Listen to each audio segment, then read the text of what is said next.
guys, it's Anya, the Liberty Painter.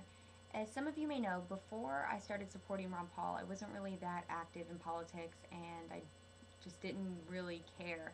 And up to this point, I've been asked, why now? Why this?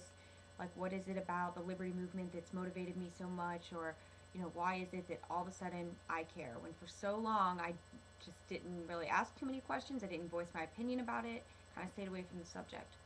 And I realized that one of the main reasons is because the things that are starting to happen in this country are affecting me more and more. When the Patriot Act was passed after 9/11, I did think, like, that's a little aggressive, but I mean, I'm not a terrorist and I'm not going to be a terrorist, so I guess I don't really have anything to worry about.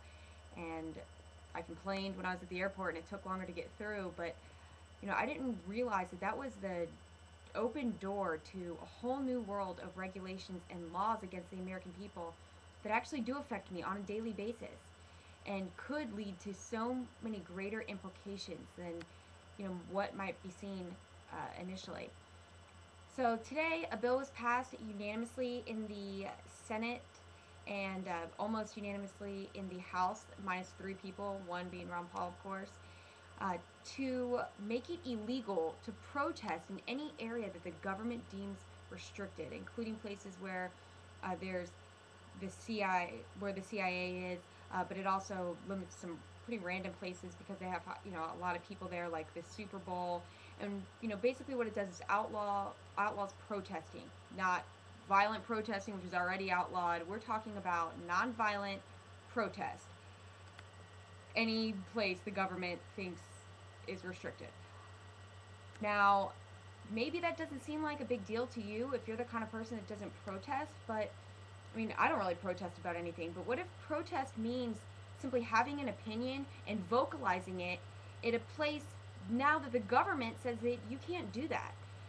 I don't know if these people didn't read the Constitution or if we have just, if we're that far gone that we are going to stand by while our right to free speech, to just say what we want if it's not hurting anyone else, is stripped away from us. Like, I am in complete shock and awe of what has happened today.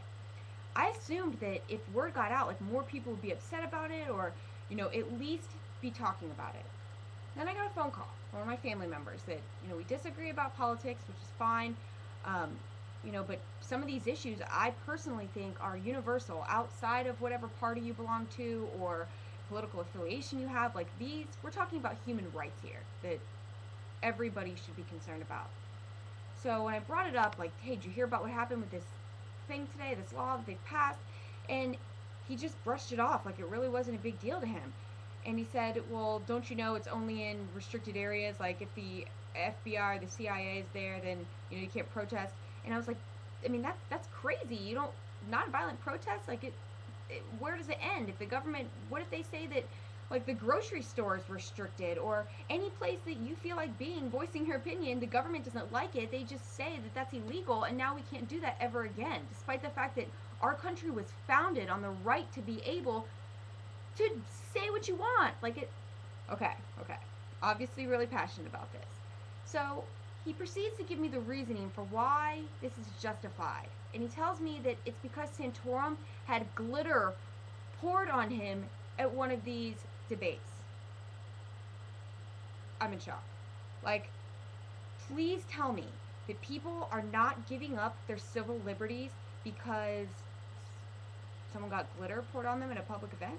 I mean, somebody was shot at Target or wherever on Black Friday, okay? Somebody actually died, and nobody said that we should ban overnight shopping or big sales the day after Thanksgiving.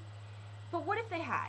What if the thing that the government regulated was something that you like to do that the majority of the people that are involved in not even like to do? What if sometimes you might need to do that? I don't think anybody that's sitting out there protesting does it as like a hobby or something they like to do. I think it's something they probably feel like they need to, or, regardless of why, it's not hurting anyone, okay? And there are going to be times where it does hurt someone. But just like shopping doesn't hurt someone every time you go to the mall, there are instances when it does.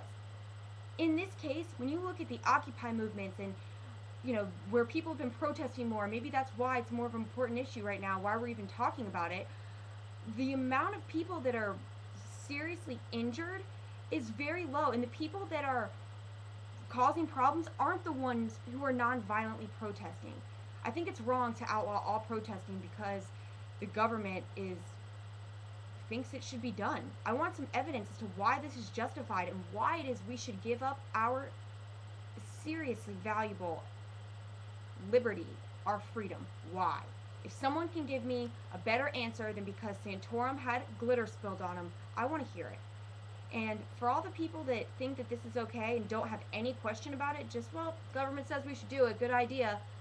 I want to hear from you too. I want to know why you live your life without questioning anything that happens to you. Get back to me. Let me know what you think. Thanks.